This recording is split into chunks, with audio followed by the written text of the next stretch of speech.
नमस्ते बच्चों, क्या हाल चाल है? सब ठीक? और कैसी रही आप लोगों की दिवाली? आई होप आपने बहुत एंजॉय किया होगा एंड सेफली आपने दिवाली सेलिब्रेट किया होगा। तो चलिए आज हम लोग थोड़ा सा स्टडी की ओर चलते हैं ना। वैकेशन मोड थोड़ा ख़त्म होने को आया और स्टडी मोड अभी शुरू करना है, और वो ये है कि हम करने वाले हैं सेक्शन बी। जी हाँ, class 10th math standard. Okay, section B करेंगे। सेक्शन ए मैंने अपलोड कर लिया है, मैं उम्मीद करती हूँ आप लोगों ने देख लिया होगा। अब सेक्शन बी हम सॉल्व करने वाले हैं। तो देखो, जैसे पहला क्वेश्चन हमको दिया हुआ है, प्रूव दैट 3 + 2√5 इज इरेशनल। ठीक है, ये हमें प्रूव करना है। बहुत आसान सा है, 2 मार्क का क्वेश्चन रहेगा।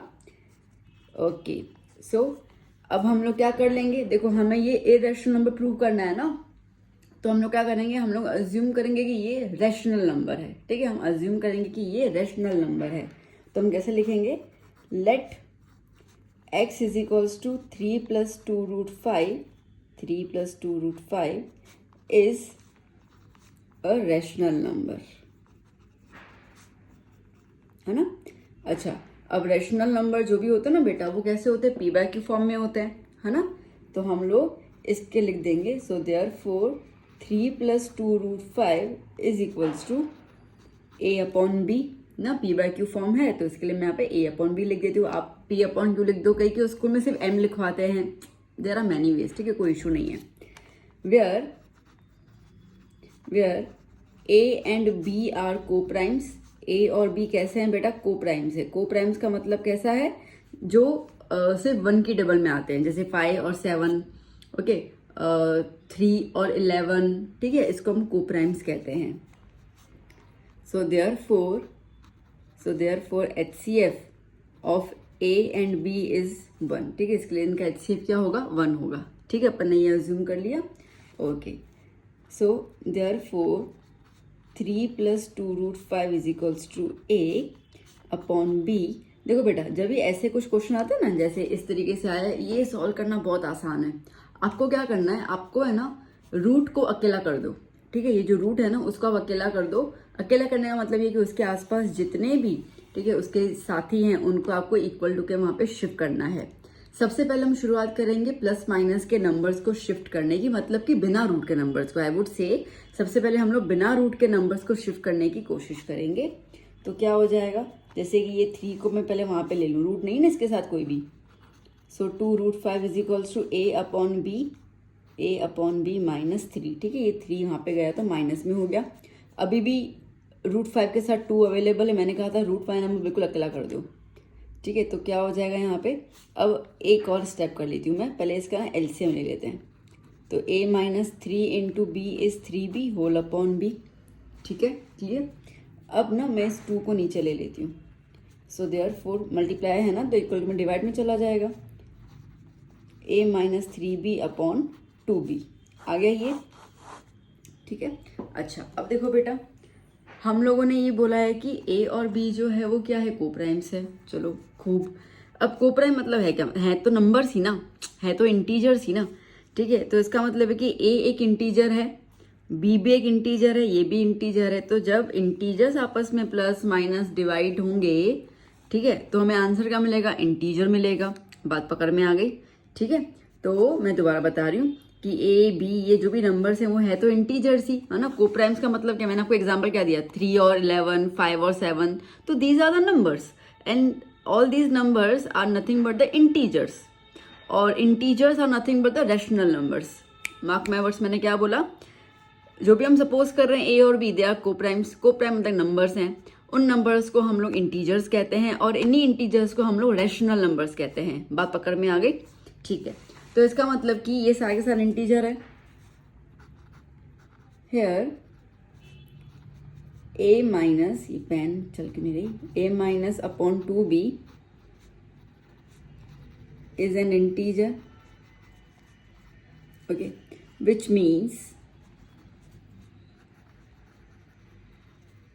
means it is a rational number। ठीक है, बट हमें तो पता है ना कि रूट वाले जो नंबर होते हैं वो इरेशनल होते हैं। ठीक है, फैक्ट, ये फैक्ट है।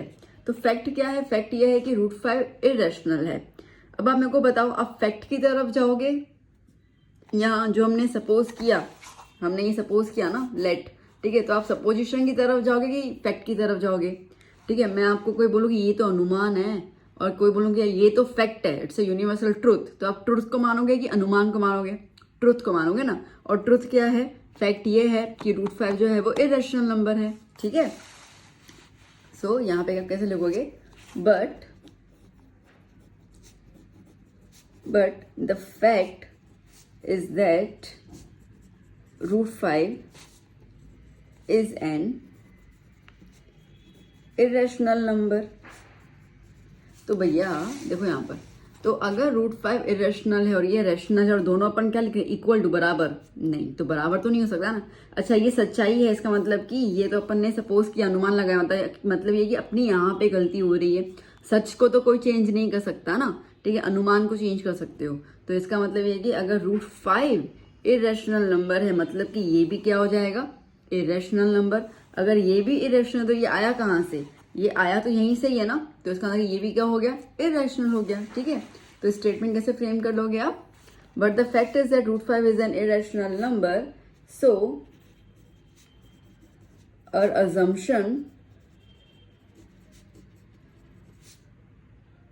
Our assumption contradicts the fact। contradicts मतलब कि अपोज कर रहा है। ठीक है, तो हमारा जो assumption है वो क्या कर रहा है, contradicts the fact।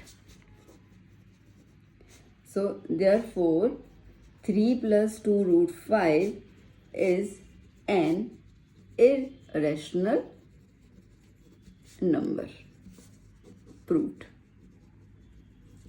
ठीक है बच्चा पार्टी, क्लियर हुआ कैसे करना है, आया ना समझ में? ठीक है, अब देखो ये स्टेटमेंट्स ना, अगर आपने पहले से कुछ अपने हिसाब से लर्न करके रखे हुए हैं, लाइक और अजम्पशन इज रॉन्ग, ऐसा आपने लिख करके रखा हुआ है, वो भी चलेगा। देखो ये स्टेटमेंट्स का ठीक है, आपने जैसे किया है, इसमें कोई मार्क्स वार्क्स का कुछ इशू नहीं होता है। आप ये स्टेप्स अच्छे से बता रहे हो, आप वो फैक्ट वाली चीज़ बता देते हो ना कि रूट 5 और root 3 whatever the number is given root, ठीक है, वो इरेशनल है, तो हमारा अजम्पशन गलत है, कॉन्ट्रारी, जो लिखना है लिख दो, कोई दिक्कत नहीं है।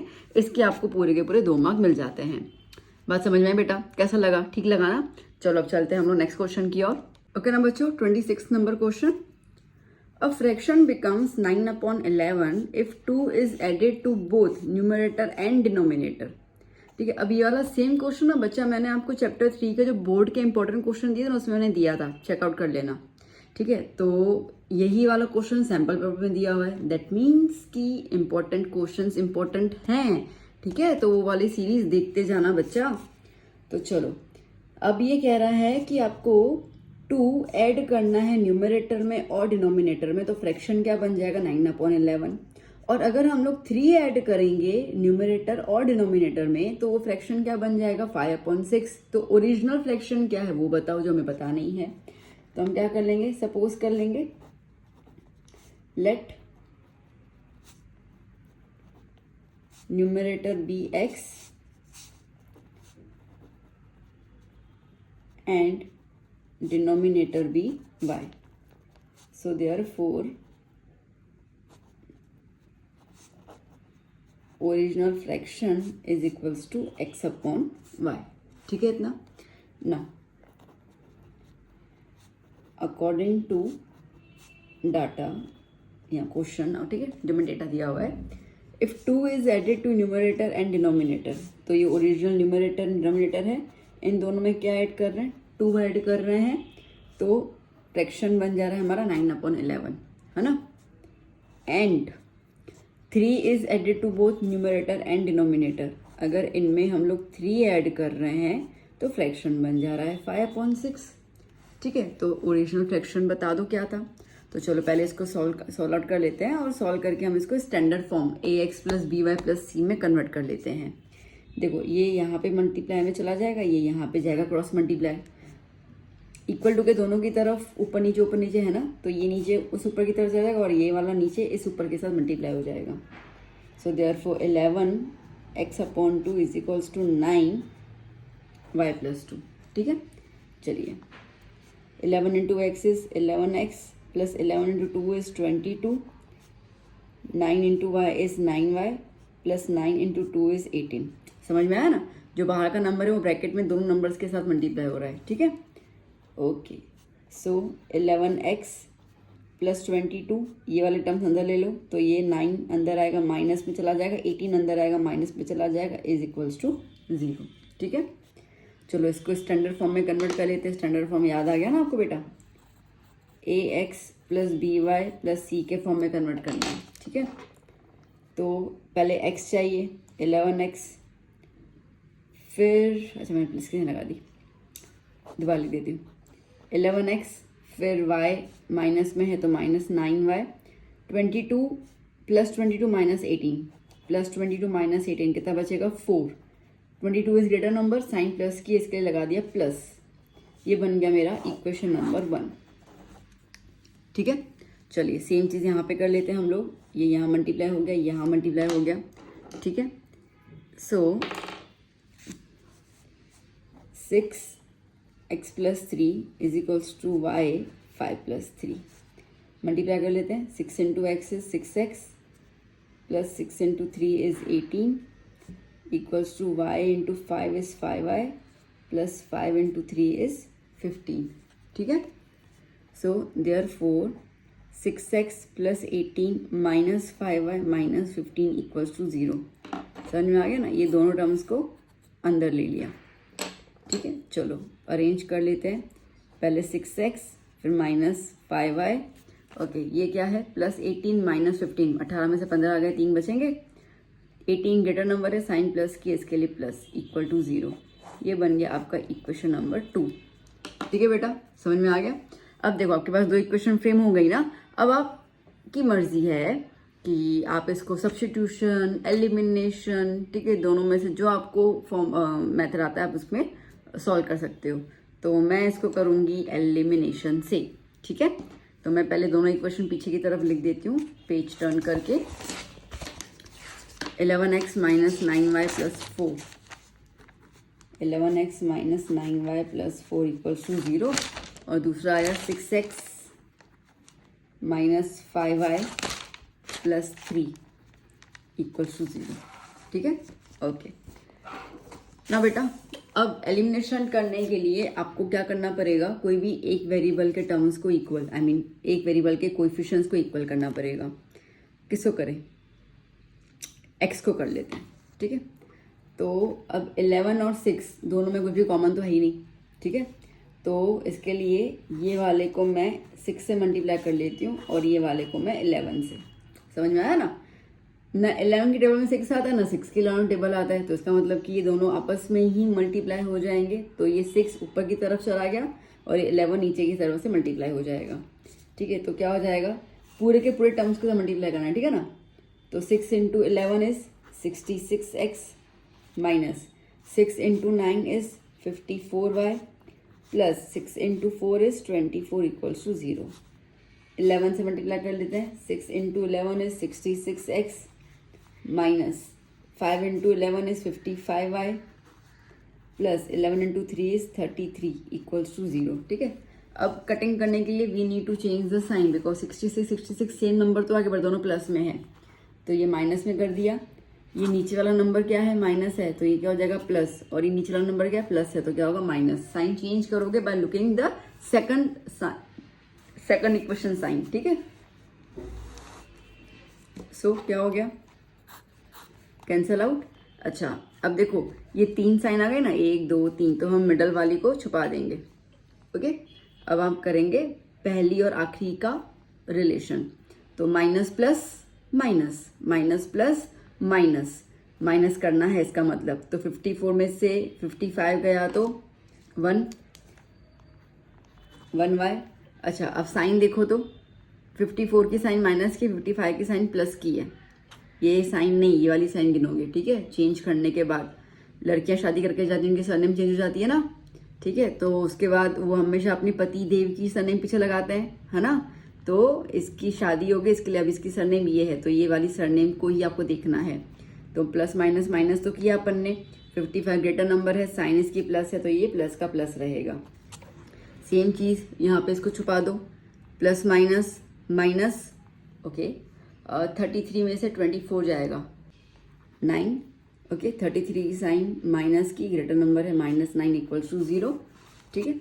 तो y -9 इक्वल टू 0, -9 को वहाँ पे ले तो y क्या हो गया 9, ठीक है, क्लियर।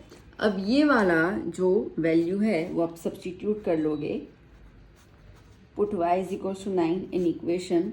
अब आपकी मर्जी है 1 या 2 किसी में डाल दो, ठीक है। तो मैं 1 में डाल देती हूँ, 1 वाली इक्वेशन ये वाली लिखी हुई है, मैं इसको कॉपी कर लेती हूँ यहाँ पे। 11x - 9y + 4 इक्वल्स टू 0, ठीक है।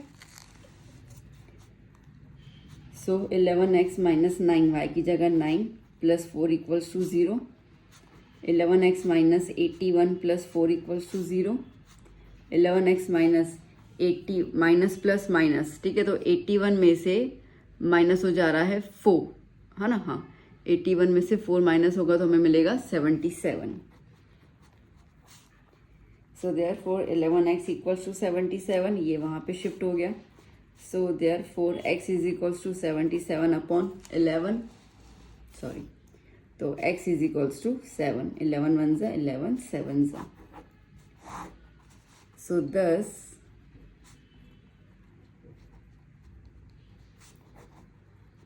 Original fraction is x upon y था ना, मतलब कि 7 अपॉन 9, ठीक है बच्चा, आया समझ में अच्छे से। Okay, so this is the answer, ठीक है। चलो चलते अभी next question, 27th question. The altitude of a right triangle is 7 centimetre less than it's base. कौन सा ट्राइंगल बोला है बेटा? Right triangle. एक काम कर लेते, थोड़ा ड्रॉ कर लेते तो आइडिया आ जाए। ओके, इसका नाम दे देते हैं ABC। क्या बोल रहा है? द एल्टीट्यूड मतलब कि ये हुई ना हाइट, ठीक है। Altitude of right triangle is 7 centimetre less than it's base. इसके बेस से 7 सेंटीमीटर कम है। इसका बेस पता है क्या है? नहीं है, तो हम सपोज कर लेते हैं कि ये x सेंटीमीटर है। तो कह रहा है कि एल्टीट्यूड जो है इसके बेस से 7 सेंटीमीटर कम है, मतलब कि x - 7 हो गया ये। If the hypotenuse is 13, this is the hypotenuse 13 centimetre, तो इनका मेजरमेंट निकालो। तो यहाँ पे हम स्टेटमेंट लिख देंगे, let the base be x centimetre and altitude be x - 7 centimetre, ठीक है। ओके, अब ये ट्रायंगल कैसा है बेटा जी? Right angle triangle. Right angle triangle में कोई भी साइड निकालनी होती है तो हमें पाइथागोरस थ्योरम का यूज करना पड़ता है। बेसिक चीज पता है ना ये अपन को, तो हम वही करेंगे यहाँ पे। देयरफॉर बाय पाइथागोरस थ्योरम, अब पाइथागोरस में क्या होता है? लॉन्गेस्ट साइड पहले लिखते हैं ना, तो AC² is equals to AB² plus BC², ठीक है। सो देयरफॉर AC की जगह 13² इज इक्वल्स टू AB की जगह x - 7² और BC की जगह x², ठीक है इतना।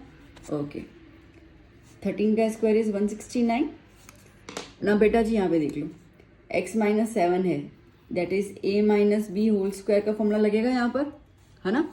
देखो कोई नंबर होता तो माइनस करके स्क्वायर कर लेते, अगर यहाँ पे 9 होता तो 9 - 7 2 का स्क्वायर लिख देते, बट यहाँ पे नंबर नहीं है, एक अननोन वेरिएबल है। तो आपको जब एक अननोन वेरिएबल दिया जाए तो उसमें आप हमेशा फॉर्मूला लगाओगे। अब बीच में साइन माइनस के इसलिए लगा रही हूँ मैं, a - b whole square. a - b whole square क्या होता है बेटा जी? a² - 2ab प्लस b² होता है, ठीक है। तो a की जगह x रखते जाएं अपन इक्वेशन में, तो a की जगह हम रखेंगे x² -2, फिर से a की जगह x, b की जगह 7, b की जगह 7 दिख रहा है ना। देखो x - 7 a - b, तो b की जगह क्या आया 7 प्लस b² 7² प्लस ये वाला टर्म भूल मत जाना बच्चे, ये वाला टर्म भूल जाते हैं। प्लस के बाद ये x² लिखोगे, ठीक है इतना। ओके, चलिए, तो 169 इज इक्वल्स टू x², 2 7 ज़ा 14 माइनस 14x, 7 का square 49 plus x² plus x² कितना हो जाएगा बच्चा जी? 2x² minus 14x plus 49 plus 49। ये 169 को इसके अंदर की तरफ शिफ्ट कर लेते हैं, तो ये प्लस में है तो -169 और इक्वल टू में क्या लग गया? 0। ये अंदर आ गया तो यहाँ पे कोई कुछ नहीं बचा, तो इस यहाँ पे 0 लगा दिया अपन ने। So therefore 2x² - 14x। Okay, अब 169 में से 49 चला जाएगा तो बचेगा 120। 169 नंबर ग्रेटर है साइन माइनस की, इसके लिए -120। ठीक है। अच्छा, अब ये 2 है, 14 भी 2 के टेबल में आता है और 120 भी 2 के टेबल में आता है ना। तो एक काम कर लेते हैं, इसको अपन बाहर निकाल देते हैं, कॉमन निकाल देते हैं। सो 2x², 14 कब आता है 2 के टेबल में? 7 टाइम्स 7। ठीक है। और 120 कब आएगा? 60 इक्वल्स टू 0। ओके, अब ये 2 इक्वल टू यहाँ पे चला गया तो 0 में आ गया। ओके, तो कोई टेंशन वाली बात नहीं है। तो हम सीधा इक्वेशन लिख देंगे x² - 7x - 60 इक्वल्स टू 0। ठीक है बेटा। अब करेंगे हम स्प्लिटिंग मिडल टर्म। अगेन मैंने ये चैप्टर के इंपॉर्टेंट क्वेश्चन दिए हुए हैं, उसमें मैंने आपको सिखाया था कि फैक्टराइजेशन और जनरल मेथड कैसे सॉल्व करना है।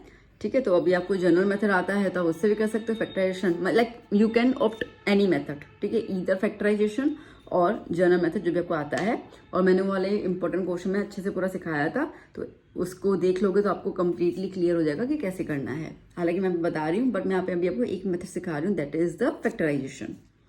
60 है, देखो बेटा अब 60 के फैक्टर्स निकाल देते हैं हम लोग। ठीक है।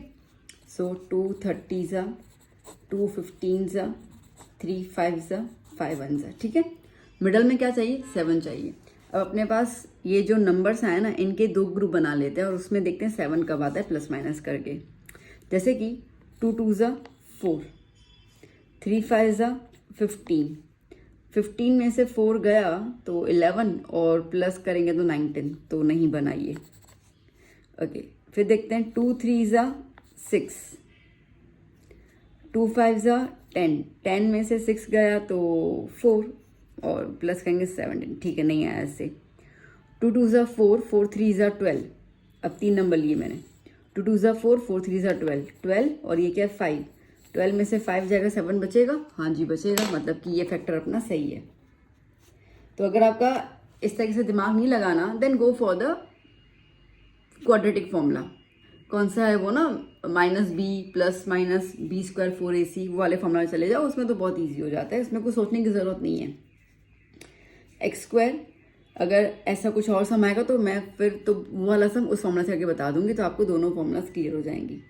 अब अपन ने क्या डिसाइड किया बेटा? 12 और 5 फैक्टर डिसाइड किया। ग्रेटर नंबर कौन सा है? 12 है, तो पहले 12 लिखेंगे, फिर लिखेंगे 5, last number -60 as it is. यहाँ पे साइन आनी चाहिए।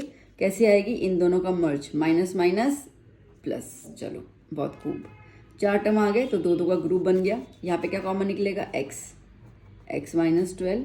यहाँ पे क्या कॉमन निकलेगा? 5, x - 12 इक्वल्स टू 0। दोनों ब्रैकेट हमेशा सेम आने चाहिए। तो x - 12 एक ब्रैकेट आया और x + 5 दूसरा ब्रैकेट आ गया। ठीक है। सो मैं इसको पीछे लिख देती हूँ। सो देयरफॉर x - 12 के साथ और x + 5 के साथ इक्वल टू 0 लगा दिया। तो x की वैल्यू क्या आ गई? 12, और यहाँ पे x की वैल्यू क्या आ गई? -5। अब माइनस तो पॉसिबल है नहीं, साइड कभी नेगेटिव होती है क्या? नहीं होती ना, तो ये वाला तो पॉसिबल ही नहीं है। चलो, सो दस base is x, that is 12 centimetre, and altitude is x - 7 था ना, दैट इज 12 - 7, तो कितना हो गया? 5 सेंटीमीटर आंसर। ठीक है बच्चा, क्लियर? देखो 2 मार्क में आप चीज समझ रहे हो ना। देखो 2 मार्क का आपको कितना ज़्यादा सॉल्यूशन करना है, समझ रहे हो एक बात? तो आपको बेटा स्टैंडर्ड में है ना, तो आपको स्पीड मेंटेन करनी पड़ेगी, आपको कैलकुलेशंस फास्ट करने पड़ेंगे, क्योंकि 2 मार्क में आपको इतने लंबे लंबे सम करना हो, तो 3 और 4 मार्क में आपका क्या हल करेंगे। तो पेपर टफ या डिफिकल्ट ईजी वो तो नेक्स्ट लेवल पे आता है। पहली बात तो आपकी स्पीड आती है। पता चला आपको पेपर आता है और आपकी स्पीड नहीं है तो आपका पेपर छूट जाएगा। मैथ का पेपर तो वैसे ही बच्चों का छूट ही जाता है, लॉन्ग लगता है ना calculations and all those things. तो please start practising of solving the sums, और अपने आप को टाइम लिमिट दो। घर ही रखकर स्टॉप क्लॉक रखकर अपना पेपर सॉल्व करो या कोई चैप्टर सॉल्व करो, तो आपको ईजी हो जाएगा और आपकी स्पीड मेंटेन रहेगी। वेल, अब थोड़ा सा ज्ञान हम और बटोर लेते हैं और चलते हैं अपन नेक्स्ट क्वेश्चन की ओर। 28th क्वेश्चन बच्चों, find the discriminant of the equation 3x² - 2x + 1/3 = 0. Also find the nature of the roots if they are real then find the roots also. ठीक है, तो चलो 2 मार्क में 3 चीज़ें पूछी गई है हमसे। तो पहले तो इक्वेशन लिख देते हैं, 3x² - 2x + 1/3 = 0। ठीक है, अब ना इसके अंदर हम निकाल देते हैं ABC by comparing ax² + bx + 3 = 0। Equation के साथ कंपेयर कर लो तो a की वैल्यू क्या आ गई 3, b की वैल्यू क्या आ गई -2, c की वैल्यू क्या आ गई 1/3। चलो खूब। अब d निकालना है, b² - 4ac, ये फॉर्मूला होता है ना, तो b की जगह -2²। आगे जो सम किया ना वो मैं इसी फॉर्मूला के थ्रू बता रही थी। ठीक है, तो अभी वो जो सिखा रही हूँ ना वो उस वाले सम में आप वो वाली फॉर्मूला अप्लाई करोगे, then also you will get the answer. ठीक है, -4 a की जगह 3 और c की जगह 1/3। -2 का स्क्वायर 4 आ गया, ये 3 कैंसिल, -4 × 1 -4 कितना आया 0। तो d की वैल्यू क्या आ गई 0। अगर d की वैल्यू 0 आती है सो देयरफॉर उन्होंने बोला नेचर बता दो, तो roots are real and equal, real है और इक्वल है।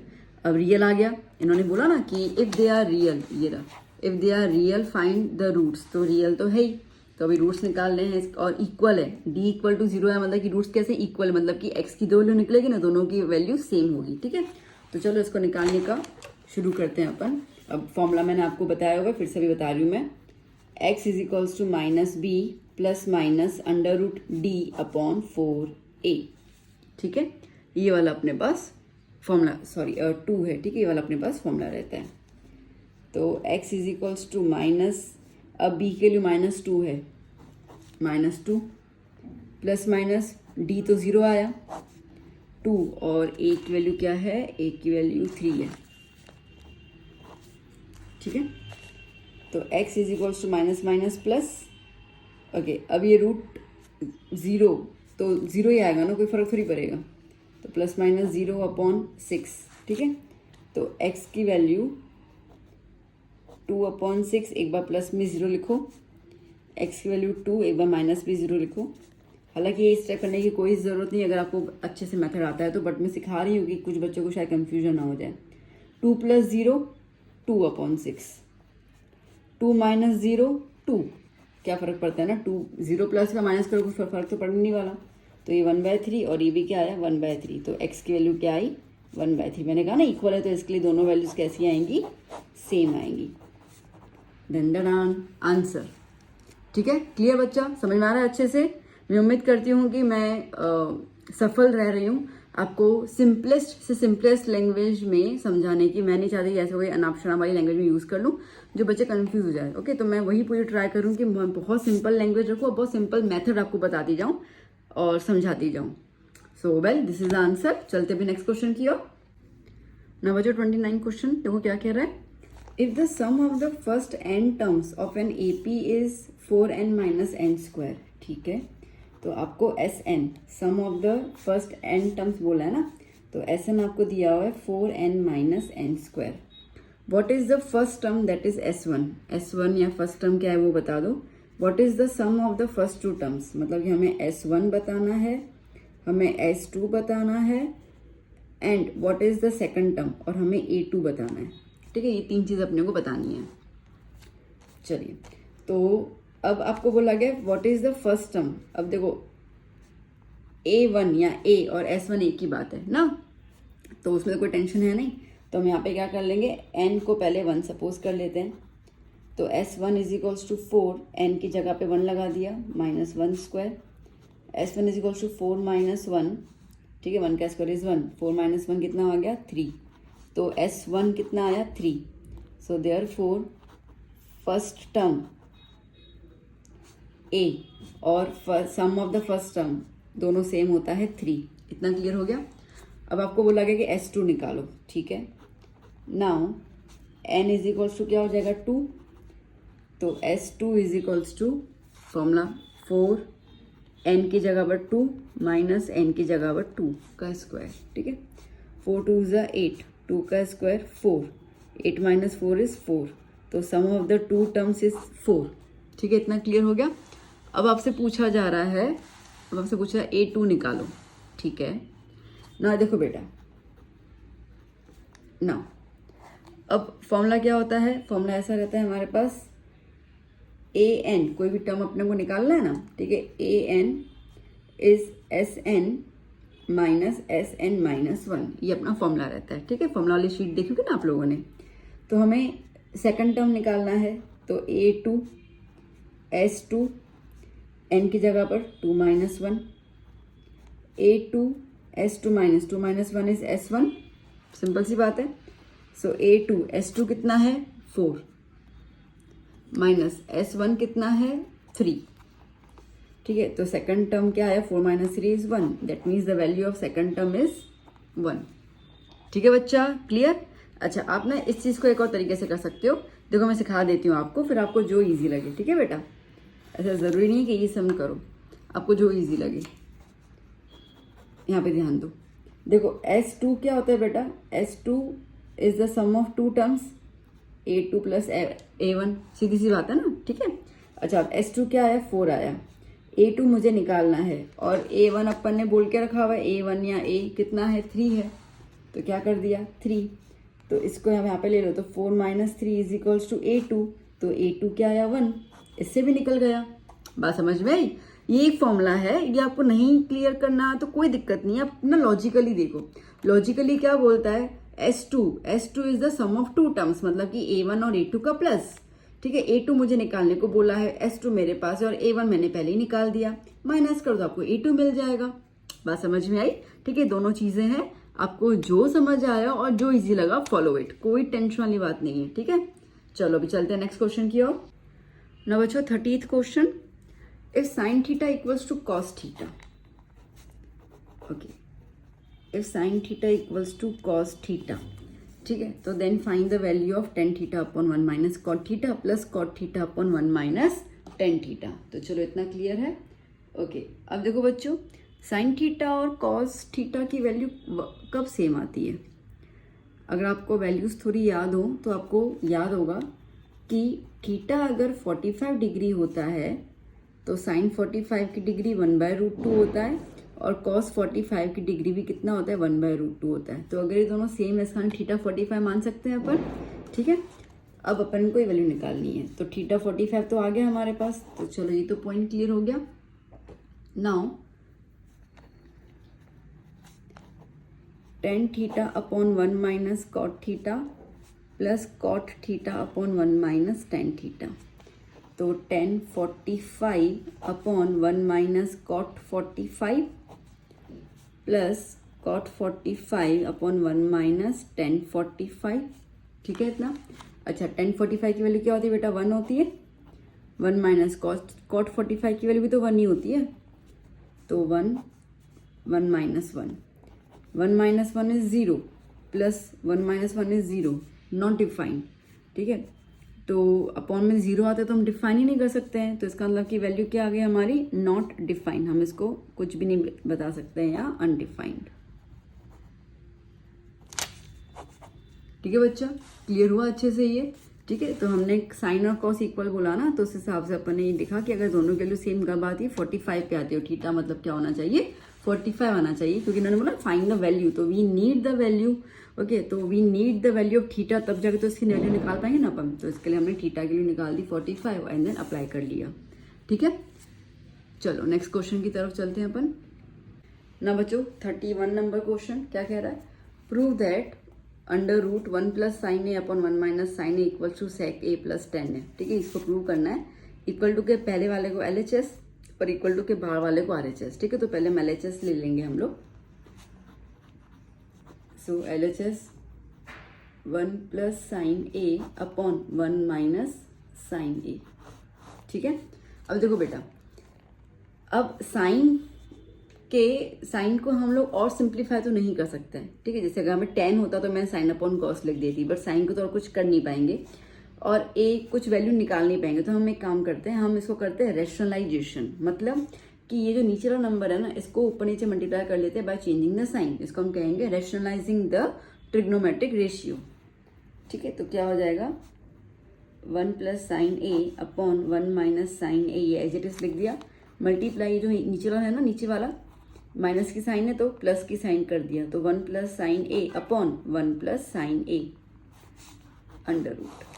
बात समझ में बेटा कैसा किया? देखो जैसे कि अपने पास 5/√2, तो हम लोग क्या कर लेते हैं बेटा, समझो 5/√2 + 3 हो, तो हम लोग क्या कर लेते हैं 5/√2 + 3 मल्टीप्लाई बाय √2 - 3 √2 - 3, ये करते हैं ना। 9th में सीखा था आप लोगों ने रैशनलाइजेशन द डिनोमिनेटर, जहाँ पे हम लोग प्लस को माइनस या माइनस को प्लस करके ऊपर नीचे सेम नंबर लिखते हैं, करते हैं ना हम लोग। बस वही चीज़ मैंने यहाँ पे की, ठीक है, वही चीज़ की मैंने।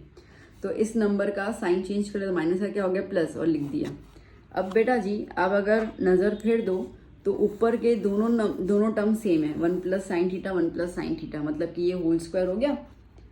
तो 1 + sin A whole square upon नीचे क्या आ गया बेटा, देखो नीचे है ये A और ये हुआ B, साइन क्या है माइनस, ये है A और ये है B, साइन क्या है प्लस। A - B और A + B की फॉर्मूला क्या होती है, A² - B² होती है ना। और A की जगह क्या लिखते हैं हम लोग 1² माइनस B की जगह हम क्या लिखते हैं sin A होल स्क्वायर, ठीक है। देखो बेसिक नॉलेज है ये, बिल्कुल 9th का आपका, अगर आपका 9th स्ट्रांग है तो आपको ये बिल्कुल बात समझ में आ गई होगी, ठीक है। तो 10th standard is nothing about only 10th, it is all about 8th 9th, okay. वो भी चीज़ें आ जाती है इसके अंदर। अंडर रूट लगा दूँ, भूल गई, okay. So 1 + sin A whole square upon 1 का स्क्वायर 1, sin A का स्क्वायर क्या हो जाएगा sin² A, ठीक है, क्लियर। अब देखो बेटा, अब देखो यहाँ पर एक मैंने ना आपको लिखवाई थी आइडेंटिटी फॉर्मूलाज के अंदर, sin² थीटा + cos² थीटा = 1, याद है। अगर मैं यहाँ पे साइन को वहाँ पे लेके जाऊँ तो क्या हो जाएगा cos² थीटा = 1 - sin² थीटा। बात समझ में आई? यहाँ पे थीटा की जगह A है तो 1 - sin² A, 1 - sin² थीटा एक ही बात है ना।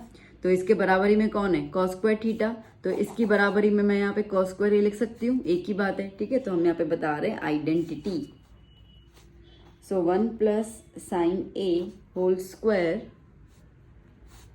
अपॉन 1, ओके, अपॉन क्या हो जाएगा cos² A, ठीक है। सो यहाँ पे लगा दिया हम लोगों ने स्क्वायर, ठीक है, स्क्वायर रूट, सॉरी। अब ये स्क्वायर रूट दोनों के ऊपर आ जाएगा। अब ये वाला स्टेप आप स्किप कर सकते हो, बट मैं समझाना है इसलिए मैं आपको ये वाला स्टेप बता रही हूँ, ठीक है। तो मैंने इन दोनों के ऊपर क्या कर दिया, स्क्वायर लगा दिया। ये स्क्वायर और स्क्वायर रूट कैंसिल हो जाएगा, ये स्क्वायर और ये स्क्वायर रूट कैंसिल हो जाएगा, ठीक है। तो क्या बच जाएगा मेरे पास 1 + sin A upon cos A, ठीक है। अब हमें क्या निकालना है, sec A + tan A निकालना है। याद करना क्या निकालना है, sec और tan। देखो बेटा क्या करें हम लोग, इस cos को ना दोनों के साथ अलग अलग डिनोमिनेटर में मैं लिख देती हूँ, sin A upon cos A, ठीक है। तो 1 cos क्या होता है sec, और sin cos क्या होता है tan, हो गया, ठीक है। तो ये आ गया हमारा RHS। देखो इन सम्स के अंदर ना बेटा आपको प्रेजेंस ऑफ माइंड ही चाहिए, ठीक है, बिल्कुल प्रेजेंस। आपको हर एक फॉर्मूला पता होना चाहिए। आपके बेसिक्स बेटा जितना क्लियर होंगे, और जैसे मैंने आपको 9th का बताया ना कॉन्सेप्ट, फॉर्मूलाज जितने अच्छे से होंगे, आपको आइडेंटिटी जितनी अच्छे से याद होगी, उतना आपको ये सम इजी लगेगा। तो ये चैप्टर टफ नहीं है, चैप्टर बेसिकली आपका पूरा मैथ चेक करता है, ठीक है। वो देखता है कि आप मैथ्स में कितने धुरंधर हो। तो that is nothing but it's just presence of mind, ठीक है। इसमें मैं आपको कोई टेक्निक नहीं सिखा सकती हूँ, मैं इसमें आपको कोई फॉर्मूला नहीं बता सकती हूँ, ठीक है। मैं ये नहीं बोल सकती अच्छा ये कर लेना आपका सम हो जाएगा, नहीं। हर एक सम की क्वालिटी अलग है और हर एक सम अपने में ही, ठीक है, माहिर है। इसके लिए हम लोग वो चीज़ को ध्यान देना पड़ता है। तो चलो मैं उम्मीद करती हूँ आपको क्वेश्चन तो क्लियर हो गया। आगे बहुत सारे क्वेश्चन सिखाती जाऊंगी तो आपको समझ में आ जाएगा, आप डरिएगा बिल्कुल मत। तो चलते अभी नेक्स्ट क्वेश्चन की ओर ना बच्चों। 32 number question, the length of a tangent drawn from a point A 5 centimeter from the center of a circle is 4 centimeter. So find the radius of the circle. क्या कह रहा है, the length of the tangent, अब आप ना ऐसे read करो, the length of the tangent is 4 centimeter, मतलब टेंजेंट की लेंथ कितनी है 4 सेंटीमीटर है। क्या निकालना है, रेडियस निकालना है, ठीक है। अब 5 क्या है, देखो हम इसको बना दे हम सर्कल। कई बार क्या ना बच्चों को स्टेटमेंट समझ में नहीं आता, उनको क्लियर नहीं होता कि कौन सा वैल्यू किसके लिए यूज किया गया। इसके लिए मैं आपको जैसे ट्रिक बता रही हूँ, ठीक, कि भैया ये हुआ टेंजेंट हमारा, है ना, ये हुआ सेंटर। अब हमें इतना तो पता ही है कि जब टेंजेंट बनता है तो हम इस तरीके से उसको फॉर्म कर लेते हैं। अब क्या कह रहा है, ठीक है, ये कह रहा है the length of the tangent drawn from a point A. Point A, ये अपने पॉइंट ए है, ठीक है। तो यहाँ से लेकर जो टेंजेंट का लेंथ है कितना है, 4 सेंटीमीटर है। बात समझ में आई। The length of a tangent drawn from the point A is 4 centimetre. तो ये 4 सेंटीमीटर हो गया। क्या बोला निकालने के लिए, so find the radius of the circle, मतलब ये निकालना है आपको, ये रेडियस हुआ ना, ये निकालना है आपको। दैट मीन्स कि 5 सेंटीमीटर क्या दिया हुआ है, सेंटर से लेकर जो बाहर का पॉइंट है वहां तक का जो मेजरमेंट है वो 5 सेंटीमीटर दिया हुआ है। बात समझ में आई, ठीक है। तो कई बार ना ऐसे कोई स्टेटमेंट बच्चे बोलते हैं कि मैम हमें स्टेटमेंट समझ नहीं आ रहा कि किसकी वैल्यू कहाँ पे दी हुई है, तो देख लो क्या निकालना है, थोड़ा बहुत स्टेटमेंट को तोड़ने की कोशिश करो, then you will come to know कि कैसे करना है अपने को। अच्छा, अभी तो सिंपल सी बात है, हमें तो पता है कि रेडियस जो होता है वो टेंजेंट के परपेंडिकुलर होता है। Okay, so as we know that radius is perpendicular to tangent, so therefore triangle OAB is a right angled triangle। अब राइट एंगल ट्रायंगल आया तो पाइथागोरस से हम लगा सकते हैं, सीधी सी बात है। So therefore by Pythagoras theorem क्या हो जाएगा, ओ बी स्क्वायर, हाइपो पहले आता है ना, O B square is equals to O A square plus A B square. O B कितना हो गया भैया, 5 स्क्वायर, ओ ए रेडियस निकालना है और ए बी 4, ठीक है। तो क्या हो जाएगा, 25 is equals to R square plus 16, ये यहाँ पे आ जाएगा। So 25 minus 16 is equals to R square. So therefore 25 minus 16 is r, oh sorry 9, r square. So therefore r square is equals to, so therefore r is equals to root 9, तो r is equals to 3 centimetre. ठीक है बच्चों, तो r क्या हो गया, 3 centimetre, मतलब radius आपको मिल गया 3 सेंटीमीटर। ठीक है, done.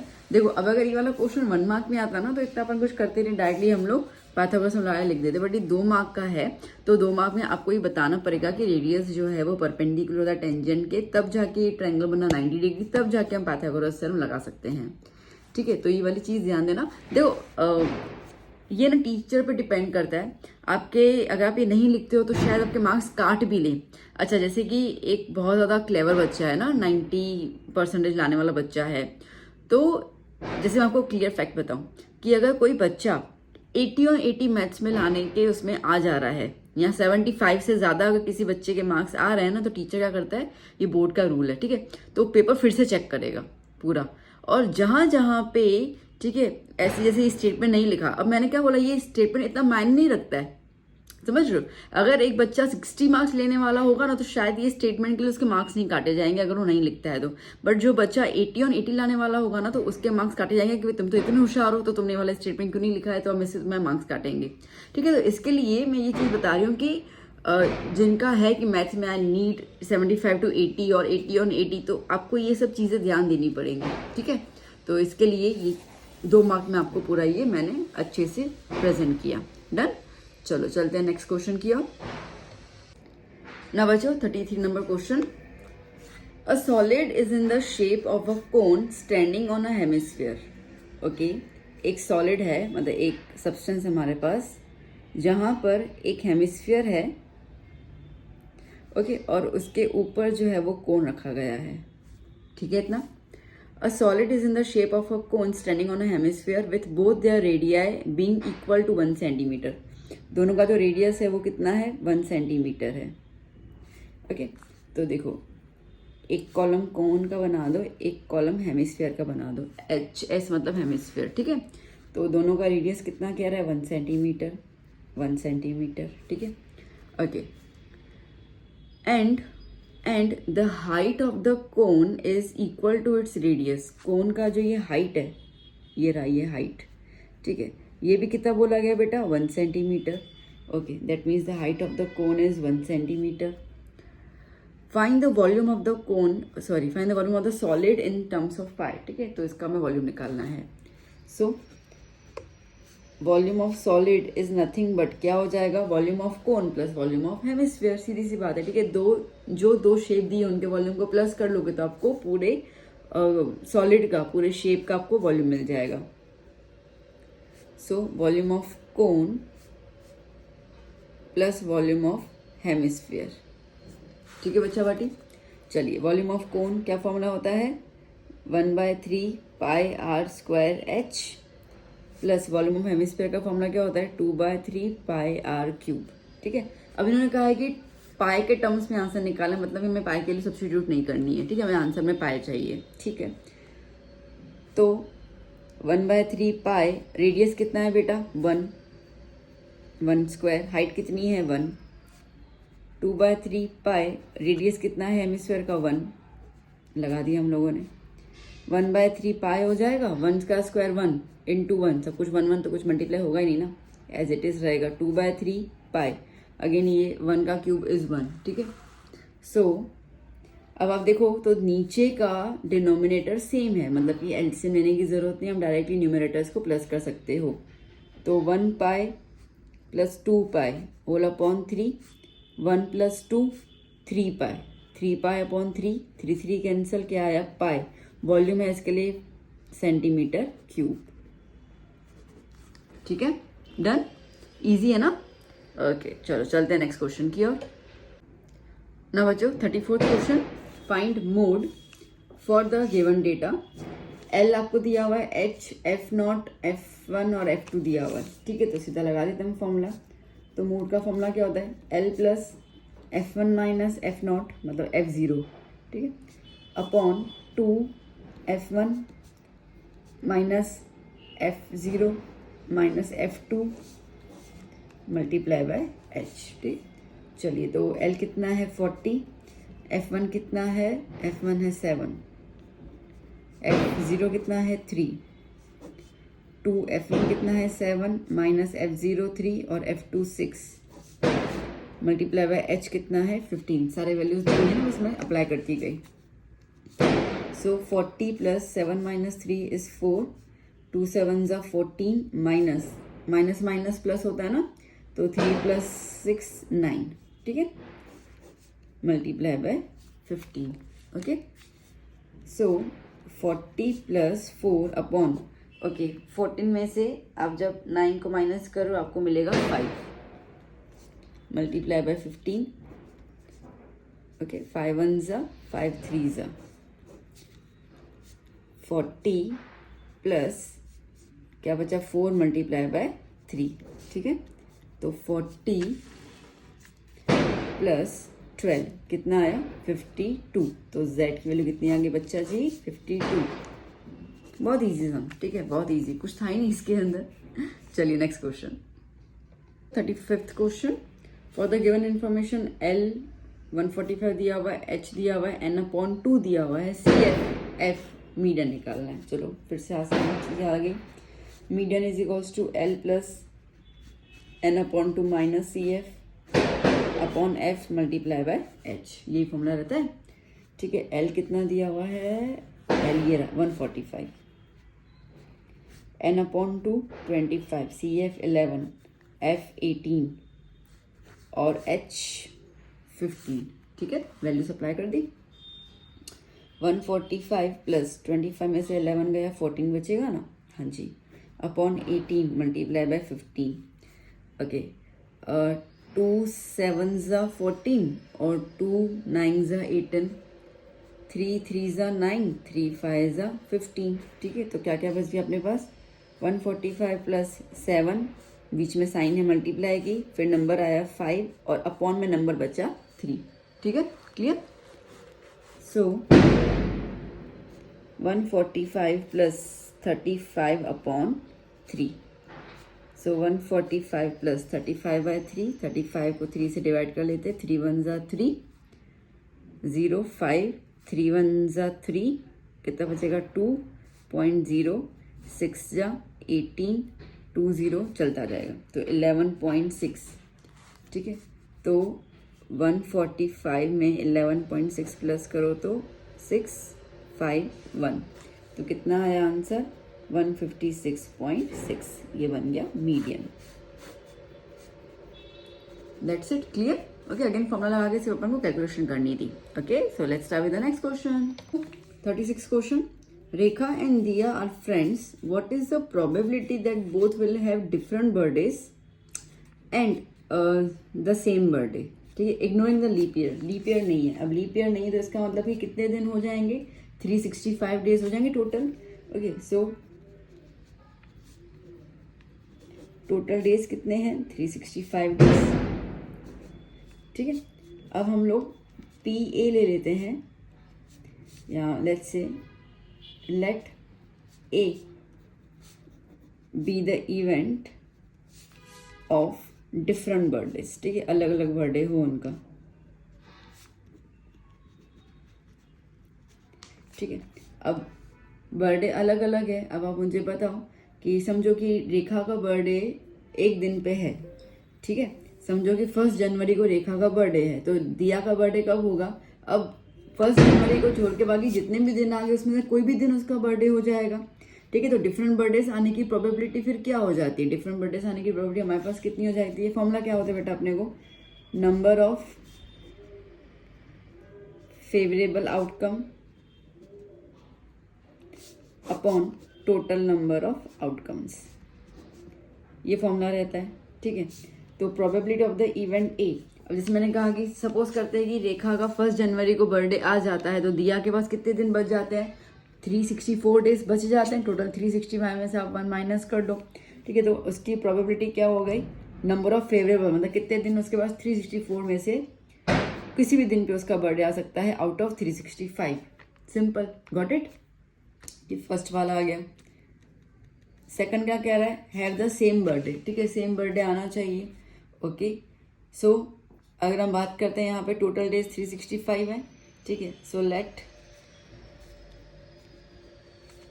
B be the event of having same birthday. ठीक है, सो क्या हो जाएगा, अब टोटल डेज कितने हैं बेटा, 365 डेज है ना। उनमें से कोई भी एक दिन है जिसमें दोनों का बर्थडे सेम आता है, कोई भी एक ही दिन होगा, 1 जनवरी होगा, 1 मार्च होगा, 5 मार्च होगा, 7 नवंबर होगा, कुछ भी हो सकता है। ठीक है, तो इसका मतलब कि कोई भी एक दिन है, तो आंसर क्या आया 1। ओके, तो जब सेम बर्थडे हो तो 1/365। ठीक है, 365 में से कोई भी एक दिन होगा जब उनका बर्थडे सेम होगा, और डिफरेंट के लिए क्या हो जाएगा, एक का अपन बर्थडे सपोज कर लेते कि एक पर्टिकुलर डे पे है, तो बाकी कितने दिन बच गए, तो 364 डेज बच गए। सिंपल, क्लियर आंसर आया समझ में। चलिए नेक्स्ट क्वेश्चन, जो 37th the last question of section B, if a dice is thrown once the number obtain on the dice is. Okay, अब देखो आप ना डाई को एक बार थ्रो कर रहे हो। ठीक है, तो टोटल आउटकम्स कितने होंगे उसके अंदर, 6 होंगे, या 1 आएगा, या 2 आएगा, 3 आएगा, 4 आएगा, या 5 या 6। ठीक है, तो 6 आउटकम है टोटल, इसके अंदर यही नंबर आ सकता है ना। अब वो कह रहा है if a dice is thrown once the number obtain on the dice is first a prime number, second and odd number, find the probability. चलिए, प्राइम नंबर है, प्राइम नंबर का निकालना है प्रोबेबिलिटी। तो आप में बताओ प्राइम कौन सा होता है, 2, 1 is neither prime nor composite. ठीक है, याद करना, 2, 3 और 5 ये 3 नंबर हैं प्राइम में। टोटल कितने नंबर्स हो गए, 3 numbers. So probability of the event क्या हो जाएगा, फॉर्मूला क्या होता है, नंबर ऑफ फेवरेबल आउटकम, आगे सिखाया ना। तो फेवरेबल कितने आ रहे हैं अपन के पास, 3 नंबर आ रहे हैं, टोटल आउटकम कितने, 6, तो कितना आया 1/2। सेकंड की बात करते हैं हम लोग, नंबर ऑफ ऑड नंबर्स। ठीक है, तो अब हम क्या बात कर रहे हैं, ऑड नंबर्स की। तो चलिए, ऑड क्या हो जाएगा, 1, 3, 5 ये ऑड नंबर हो गए, 2, 3, 2, 4 और 6 तो इवन हो जाते हैं। ठीक है, 1, 3, 5 तो कितने हो गए यहाँ पे, 3 नंबर्स ऑड आ गए। सो प्रोबेबिलिटी क्या हो जाएगा, same, 3/6 that is 1/2। Okay, done, that's it. तो आपके यहाँ पे 2 मार्क पक्के। So by this way we can solve the section B. I hope आपको अंडरस्टूड हुआ, अच्छे समझ गए इस चीज़ को। तो चलिए इसको प्रैक्टिस कीजिए बच्चा लोग, क्योंकि टाइम कम है।